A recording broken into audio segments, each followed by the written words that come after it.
Amados hermanos, les invito a buscar en vuestras Biblias, en la carta del apóstol Pablo a los Filipenses, en el capítulo 4.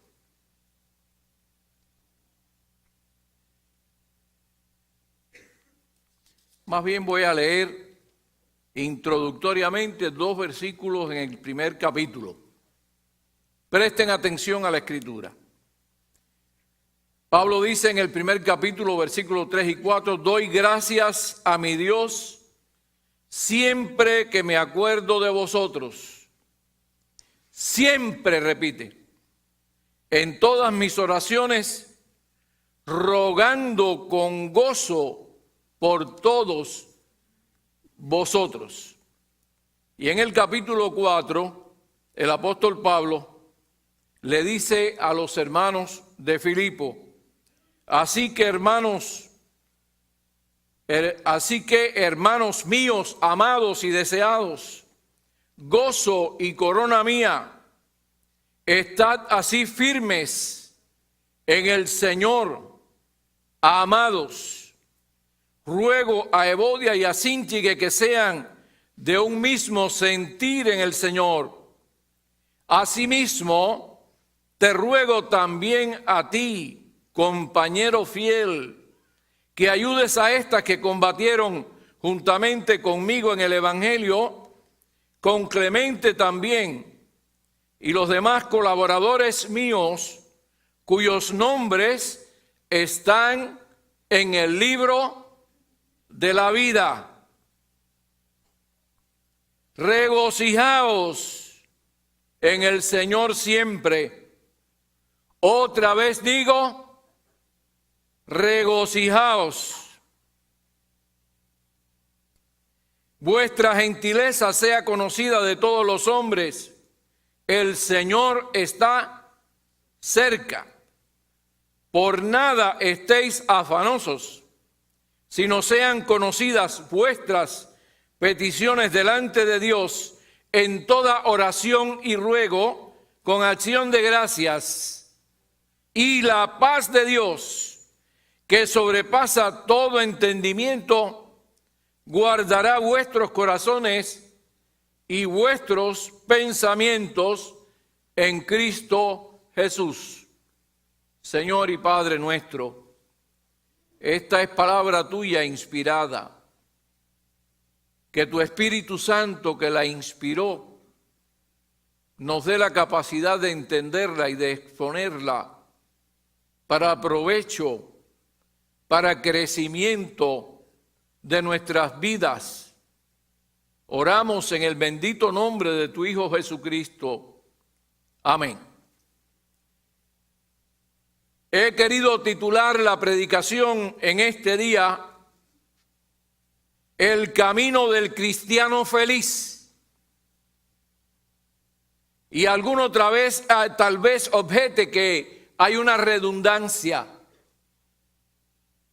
porque al referirse a cristiano, muchos entienden que necesariamente un cristiano es una persona feliz.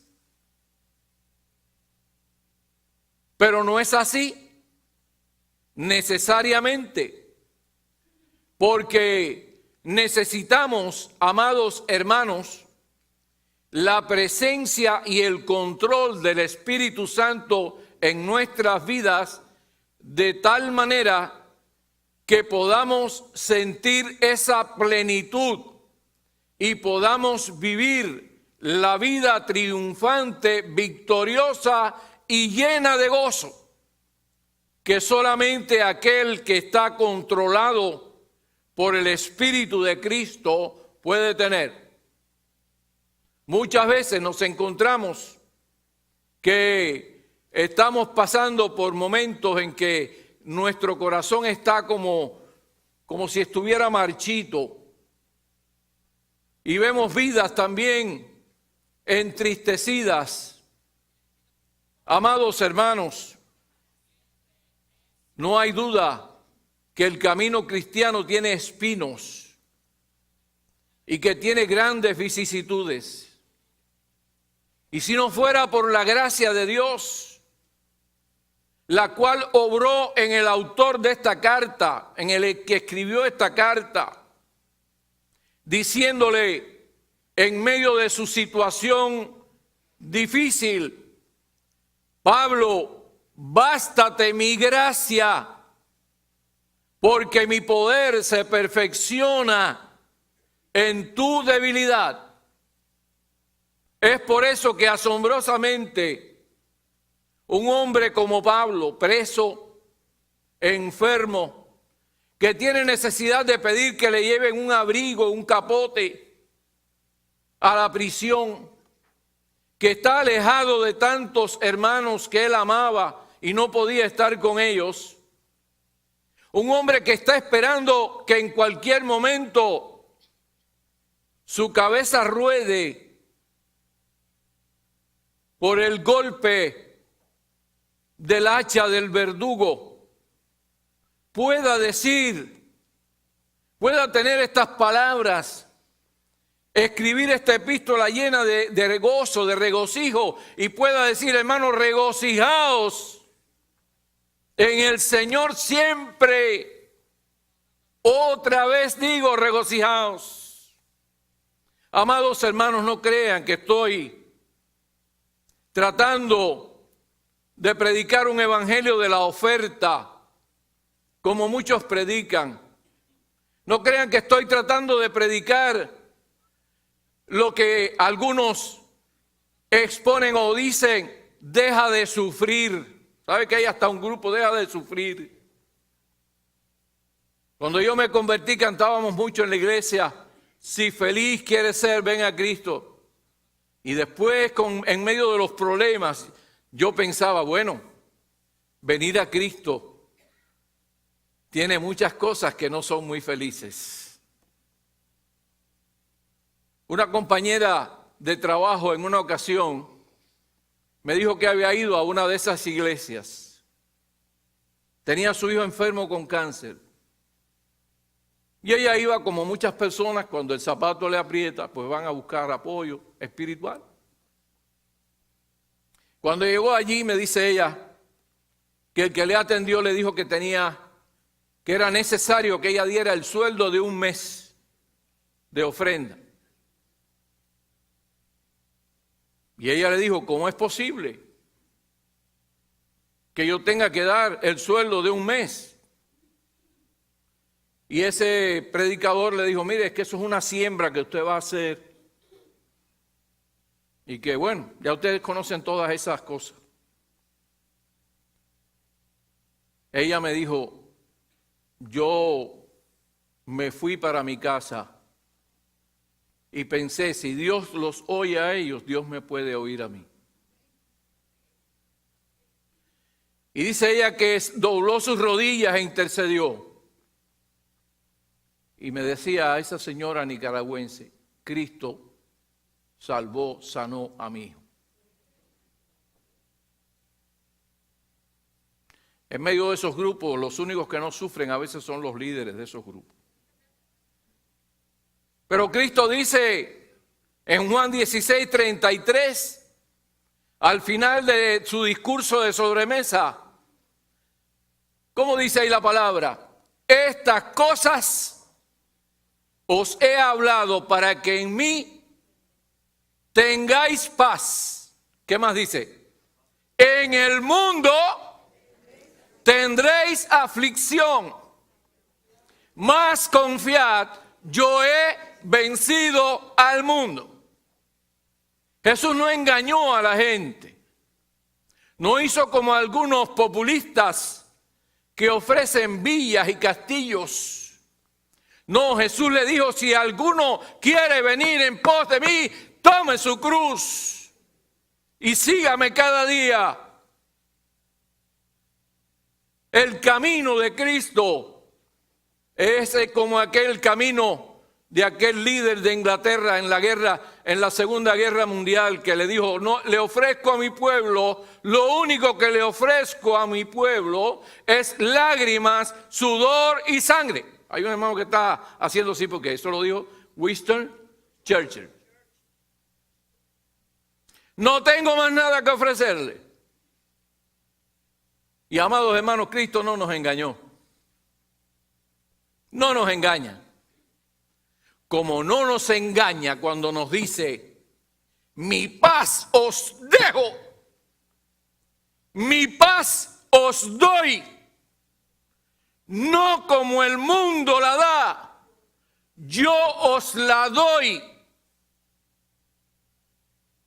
No tengas miedo. Amados hermanos, vuelvo al título, El camino del cristiano feliz. Y en esta porción bíblica que es como una receta para la felicidad cristiana, hay algunos elementos por los cuales tenemos que transitar, algunos caminos por los cuales tenemos que viajar para llegar a esa felicidad plena, esa vida plena del cristiano.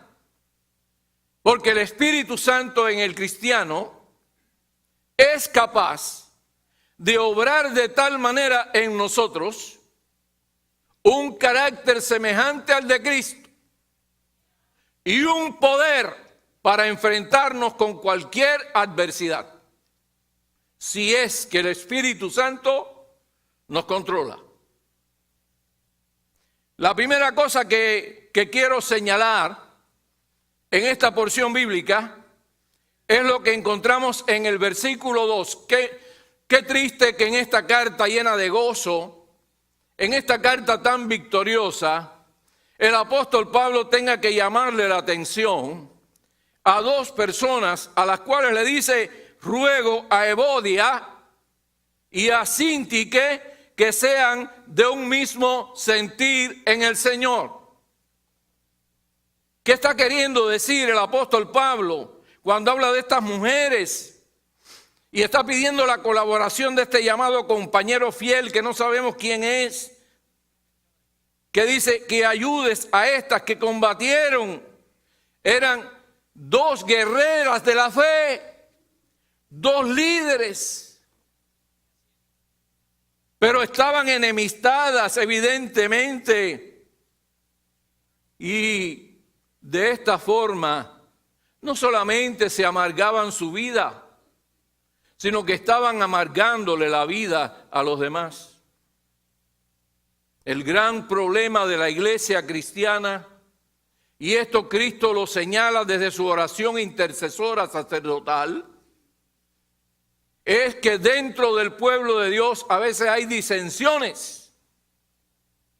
A veces los cristianos no nos llevamos bien. No vivimos en armonía. Es por eso que el apóstol Pablo, si fuésemos un poquito atrás al capítulo 2, le dice, haya pues en vosotros este sentir que hubo también en Cristo Jesús, el cual siendo igual a Dios no estimó eso como una cosa a que aferrarse, sino que se humilló. Él tomó forma de siervo, fue obediente hasta la muerte y muerte de cruz.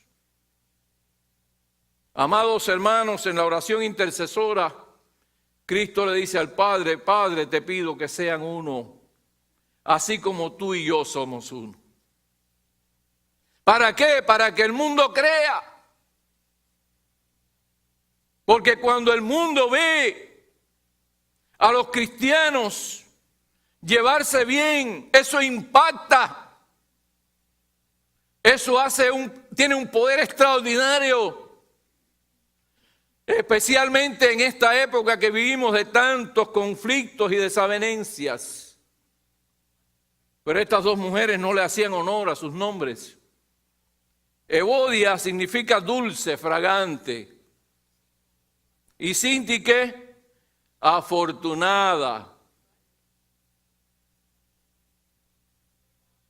Qué diferente a la mujer de Proverbios 31, donde una de las cosas que dice, es como nave de mercader. ¿Saben lo que es una nave de mercader? Y en aquellos tiempos, cuando llegaba al puerto, aquellos barcos que llevaban de todo, tejidos, Tantas cosas lindas. Es como algunos dicen de algunas personas, es un estuche. Es un estuche. Pero hermanos amados, Proverbios 31 nos dice que eran una nave de guerra. No eran un barco de guerra, no eran una lancha patrullera. Dice que eran como nave de mercader. Y ahora Pablo tiene que llamarles la atención y decirle, se están haciendo daño a ustedes mismas y le están haciendo daño a la iglesia de Jesucristo. Arreglen sus problemas. ¿Por qué no son capaces de aceptar que el otro tiene razón, pedir perdón? Amados, a veces hay problemas en las iglesias entre personas por nimiedades. Uno se pregunta, ¿qué le pasaría que ellas estarían discutiendo de la predestinación? Yo era seminarista, allá los seminaristas siempre estábamos discutiendo. ¿Qué problema habría? No sabemos, amados. Pero había una rivalidad allí entre aquellas mujeres de Dios, porque no dejaban de ser mujeres de Dios. ¿Y cuánta contribución podrían haber hecho? Amados hermanos, se transita para llegar a la felicidad de la vida, a la plenitud de la vida cristiana, por el buen camino de llevarse bien, del compañerismo. ¿Qué otro elemento? La palabra nos sigue diciendo. Y en el versículo 4 dice, regocijaos en el Señor. ¿Cuándo? Cuando cobra el viernes, cuando tienes de todo. No, dice, regocijaos en el Señor. Siempre, dígalo, siempre. Y luego repite Pablo, porque piensa que se va a quedar corto, dice, otra vez les digo, regocijaos. Porque el camino a la felicidad cristiana no solamente transita por la armonía, la buena relación entre hermanos, sino transita por una actitud positiva del cristiano ante la vida. Un cristiano que alaba al Señor. Y hermanos, nuestras alabanzas llegan al cielo. Regocíjate y canta. Hay poder en la alabanza del cristiano. Las cosas cambian cuando usted alaba al Señor. Cuando usted se enfrenta a la vida, al desafío, con esa sonrisa. No siempre vamos a tener la cajetilla afuera, pero bueno, por lo menos esa actitud de victoria, de cómo enfrentamos las cosas. Dice aquí, regocijado. Yo recuerdo que cuando estaba hablando en la mañana, a un hermano que cuando le saludábamos, al hermano Mario Zaraúza, que era un hermano que cocinaba allá en el seminario, padre del pastor Zaraúza, y le decíamos, hermano, ¿cómo se siente? Y decía, más que gozoso, gozosón. Sumamente feliz. Hermano, si usted dice que, si usted se pone quejoso, mire, no va a resolver ningún problema. Si usted se le rompe la vajilla completa y reúne a todas las vecinas para tener una reunión de quejas ahí, las vasijas no se van a arreglar. Ningún problema se va a arreglar con quejarte. Tu enemigo se va a poner contento y tus amigos se van a entristecer. ¿Qué estás haciendo? Regocíjate. Canta, alaba, porque al Señor llegan todas esas alabanzas. Esta mañana cuando yo salía para acá, hay una pata que tiene muchos patitos. Y en días pasados yo llegué del trabajo bien temprano y le tiré un pedazo de pan. Imagínese usted, me la gané. Mi esposa me dijo, no, yo le di comida el otro día también. Pero lo cierto es que Ese animalito se metió en el jardín. Nosotros tenemos un jardín compartido con una familia que ellos tienen mucha creencia de esta africana. Y ahí al frente siempre tienen vasos de agua y ofrendas y hasta comidas y cosas que ponen. Digo, a mi mujer esta mañana, oye, la pata le comió toda la ofrenda a toda esa gente. La pata y los paticos le comieron toda la ofrenda. Entonces, bebieron el agua, aquello fue tremendo.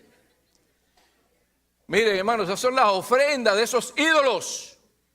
Que un animal se las puede comer, pero las alabanzas suyas están en la copa del Señor allí. Y van a estar allí. Como decía David, mis lágrimas están en tu redoma. Amados hermanos, hemos leído la historia de Ana, aquella mujer. Qué interesante que una mujer puede ser tan influyente. Porque hablamos de Samuel, pero mire, si no hubiera sido por su mamá, Ana, Samuel no hubiera nacido porque ella se lo pidió a Dios y se lo dio a Dios. Que muchas veces nosotros pedimos, prometemos y no cumplimos. Ana era una mujer que tenía problemas familiares, de esos conflictos que a veces hay en las familias. Porque su esposo tenía 2 mujeres. Y la otra tenía hijos y ella no tenía hijos. ¡Qué rivalidad! Y más para una israelita. Que una mujer que no tenía descendencia era como un castigo de Dios. Porque cualquier mujer israelita se consideraba que ella tenía que podría ser la madre del Mesías. Miren, amados hermanos, mientras Ana estuvo amargada, las cosas no se resolvieron. Ella quería que las circunstancias a su alrededor cambiaran. Pero Dios le dijo, Ana, quien tienes que cambiar eres tú. Tú tienes que cambiar tu actitud. Y en vez de estarte quejando tanto, tú tienes que deponer esa queja. Y tienes que derramar tu corazón delante del altar. Y tú verás cómo las cosas van a cambiar. ¿Y ustedes han visto el cántico de Ana? ¿Han leído ese cántico? Qué maravilloso. ¿Qué cambió? ¿Las circunstancias de Ana? No, cambiaron después porque, mire, es que si andamos en la voluntad del Señor, muchas cosas van a cambiar. Si alabamos al Señor, muchas cosas van a cambiar. Si servimos al Señor, muchas cosas van a cambiar. Y ella puede cantar después. Una actitud positiva. En tercer lugar, un testimonio positivo. Amado hermano, nosotros cuando venimos a la iglesia nos ponemos la camisita de la iglesia, la carita de la iglesia, la ofrendita de la iglesia. Pero hay que ver cuando estamos en la calle, cuando no estamos en la iglesia. Y aquí dice la palabra, vuestra gentileza sea conocida de todos los hombres. Esta palabra gentileza es difícil de traducir, porque estaba mirando muchos comentarios. Y se traduce gentileza, se traduce de muchas maneras. Da la impresión que es que uno tiene que tener una actitud para con los demás tan flexible, tan moldeable, tan razonable, tan comprensiva, tan suficientemente capaz de soportar. Y yo decía que en ocasiones, ¿quién no ha tocado el clauso cuando un imprudente está delante? Pero a veces se nos va la mano. Yo digo porque a mí me ha pasado. Y les decía que en una ocasión alguien le hizo eso a otra persona que iba delante y resultó ser que el que lo hizo era un pastor y el delante era un cristiano que lo conocía.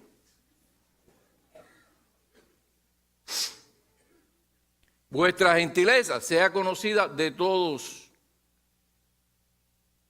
porque ¿De qué vale ser muy bueno en la iglesia si en la calle no lo somos? Si somos fieras en la calle.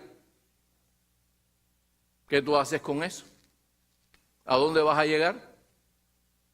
Yo recuerdo en mi pastorado en Guira de Melena que teníamos unos vecinos allí que nos odiaban. Pero ellos tenían un familiar que era normal. Y un día se perdió, se emborrachaba y la iglesia se volcó, nos volcamos todos a buscarlo por todas partes. Y aquella gente después decían, miren, los verdaderos comunistas son ustedes. Claro, yo no quiero ese título de comunista ni nada de eso. Pero ella decía, en realidad ustedes, la interpretación de ella es que lo que habíamos hecho nosotros, la gente que según ella lo debía hacer, no lo hicieron. Y eso impactó mucho porque esa familia se acercó grandemente a la iglesia. Amados hermanos, el testimonio positivo porque dice que el Señor está, ¿qué dice ahí? Está cerca. En dos maneras se puede interpretar. Está cercano a nosotros o su venida está cerca. ¿Cuántos creen que las señales de los tiempos se están cumpliendo? Mira, analícelo. Todas las profecías que hay en toda la Biblia. Es como un rompecabezas que hace así. Jerusalén por un lado, la embajada por allá, cumplió 70 años Israel, las amenazas, las naciones que ya ni se mencionaban por su nombre, que están ahí en Apocalipsis, que van a guerrear contra Israel, han vuelto a tener esos mismos nombres. Problema de la inmoralidad, los terremotos, los huracanes, tantas cosas que hay, búsquelo. No es que querramos exagerar. Es que está ahí. Amado hermano, el Señor está cerca. Dice, por nada estéis afanosos. No hay prohibido prohibido el afán. Hay prohibiciones en la Biblia. Si leemos el Salmo 37, dice, no te impacientes a causa de los malignos, ni tengas envidia de los que hacen iniquidad. Y hay un texto que me viene de primera a mí, en ese salmo. Joven fui y he envejecido, ya yo estoy viejito, y no he visto justo desamparado, ni su descendencia que mendigue pan. Lo he visto, yo lo he visto. A través de los años lo he visto. Miren, amados, les voy a decir una cosa. La mayoría de los asuntos por los cuales nos afanamos nunca vienen. La mayoría de las cosas a las cuales tememos no vienen. Yo le decía a mi madre, mami, siempre estás pasando el río antes de llegar al río. Porque ella siempre estaba viendo el problema allá y no llegaba. Hermano, dice la palabra, por nada estéis afanosos. ¿Cuál es la solución para el afán? ¿Cuál es el remedio? Aquí está la pastillita maravillosa, milagrosa. No está en el diazepam que tomábamos en Cuba, ni está en toda una serie de cosas que se toman hoy. ¿Dónde está? En la oración. En este mes la iglesia, me dijo el pastor, tiene un énfasis en la oración. Hermano, doble sus rodillas. Ponga delante del Señor todos sus asuntos con plena confianza. Y usted verá cuántas cosas Dios va a hacer. Y si usted confía y pone las cosas en la mano del Señor, se va a sentir aliviado. Porque a veces andamos como Atlas, con el mundo a cuestas. Andamos tan cargados como aquella mujer que una vez alguien la recogió en el camino. Ella llevaba un saco sobre sus espaldas. Y el hombre la montó en su camión. Y cuando miró para atrás, la señora iba en el camión, pero con el saco todavía arriba. En vez de ponerlo en el piso, nosotros andamos así también. Dice la Biblia que debemos orar. En el capítulo 4 de Santiago, Santiago dice, ¿de dónde vienen los pleitos entre ustedes, las guerras entre ustedes? Está hablando a cristianos. Dice, vienen de sus pasiones interiores, que batallan en vuestros miembros. Santiago 4. Ustedes saben, le dice Santiago, estoy usando una traducción muy libre. Ustedes saben por qué están esas guerras. Dice, porque ustedes no oran, porque no piden. Y saben por qué no reciben, porque ustedes piden mal para gastar en vuestros deleites. Pablo dice que se hagan rogativas, oraciones. Ruego es oración específica por algo. Y oración es mantenerse en un estado, en una dependencia, en un espíritu. Y dice con acción de gracia, no deje de dar gracia, amado hermano. Mi hermana es monja en Cuba. Trabaja en un lugar donde hay 200 personas que tienen problemas mentales y motores. Algunos están en una cama ahí como un vegetal. De los mejorcitos. Los llevan algunas veces, los están llevando algunas veces a la playa. La primera vez que fueron a la playa con algunos de ellos, había uno que se bajó de su silla de ruedas y se tiró de rodillas cuando vio el mar, que nunca lo había visto. Y nosotros nos quejamos. Y no damos gracias. Dice mi hermana que un día llega una vecina. Eso es en el cerro, en La Habana. Luego que le dicen la edad de oro. Imagínate, tiene un nombre muy bonito, pero hay que estar ahí. Un día salieron, dice ella, con los que mejor están por la calle, por la calzada del cerro. Iban tan sonrientes, iban tan alegres. Y una vecina fue un día a ver a mi hermana monja. Y le digo, Sor, ¿sabe una cosa? En días pasados yo vi ese grupo que salió de aquí tan sonriente, tan alegre. Ese día yo me iba a quitar la vida.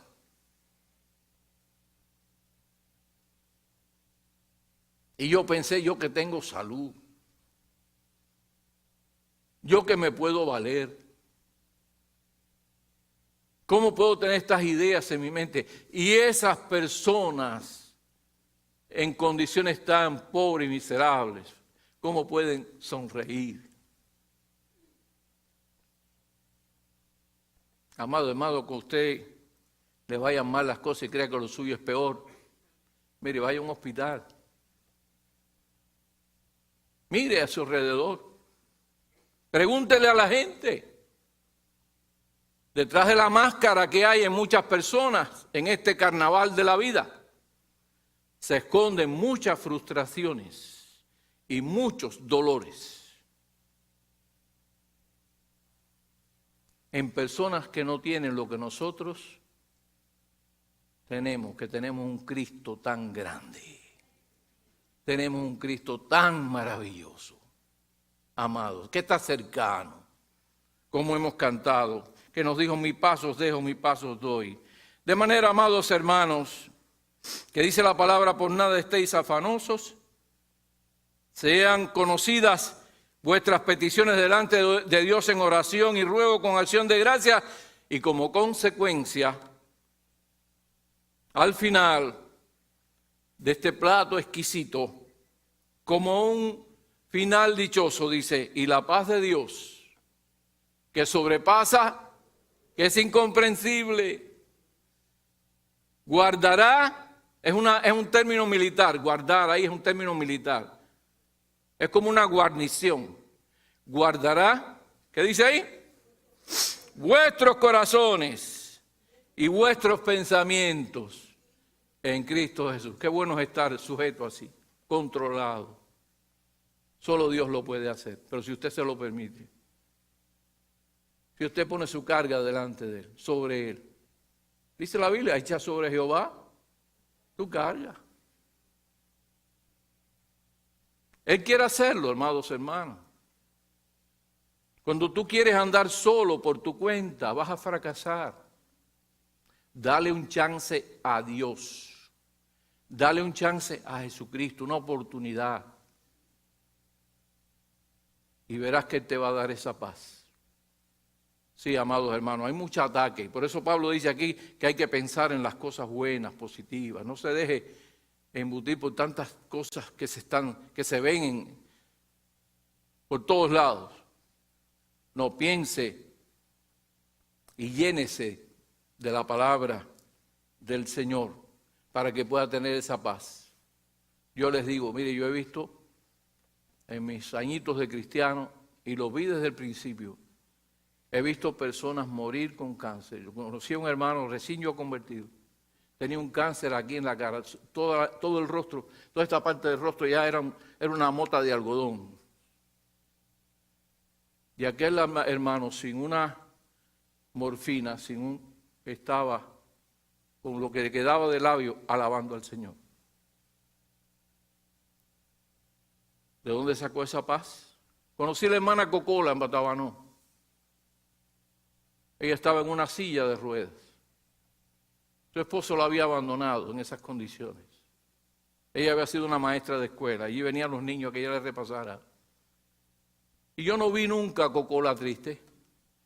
Yo iba allí a darle aliento y miren, ella me daba a mí y me decía, pastor, lo único que le pido al Señor, en Batabanó y en esos lugares hay muchos mosquitos, que me permita usar el abanico para espantarme, que esta mano no se me quede paralizada para yo poderme echar fresco y espantarme los mosquitos. Conocí a Valerita allá en la cumbre, en Matanza. Todo el tiempo mirando hacia la pared porque estaba paralítica, así tiesa. Aquella sonrisa, aquellas palabras inspiradoras. Amado hermano, eso lo hace solamente el Señor. Y está ahí. El botiquín está lleno para ti. La farmacia está llena para ti, para que tú tomes de la bendición del Señor. Concluyo con estas palabras. Ser felices es tener paz. La verdadera paz solo la da el Señor Jesucristo. Sin el control del Señor Jesucristo por medio del Espíritu Santo, no hay posibilidad de paz alguna. Amado, hay que orar, hay que dar gracias, y dar gracias en todo nos enseña la palabra de Dios. Les invito a inclinar su rostro, vamos a orar. Vamos a orar. Sinceramente, cuéntele al Señor, ¿no dice así el himno? Tráele todo en oración. Jesucristo es nuestro amigo. Él está a tu lado. Cuéntale de tus fracasos, de tus tristezas, de tu dolor. El Señor va a llenar tu corazón de la paz inexplicable que Él le da a todos aquellos que depositan en Él su fe. Padre de amor, estamos acercándonos a ti en esta hora, suplicándote, Padre Celestial, que llenes nuestro ser, nuestra mente, nuestro espíritu y nuestro cuerpo de la presencia poderosa de tu Espíritu, obrando en nosotros un carácter triunfal, victorioso, alegre, gozoso, pleno, feliz y fructífero. Señor, como Pablo te pedimos que nos llenes de la gracia maravillosa que hay en ti. Bendito Dios, sé también con tantos y tantos que necesitan beber de esta fuente que es como un manantial que salta para vida eterna. Bendice al hermano pastor en estos días de descanso. Bendice la iglesia en estas semanas de oración. Bendice a los jóvenes que han de incorporarse a las clases, los niños. Bendice a tu pueblo sobre la faz de la tierra, Padre, también. En el nombre bendito y santo de Jesucristo, tu Hijo, oramos. Amén.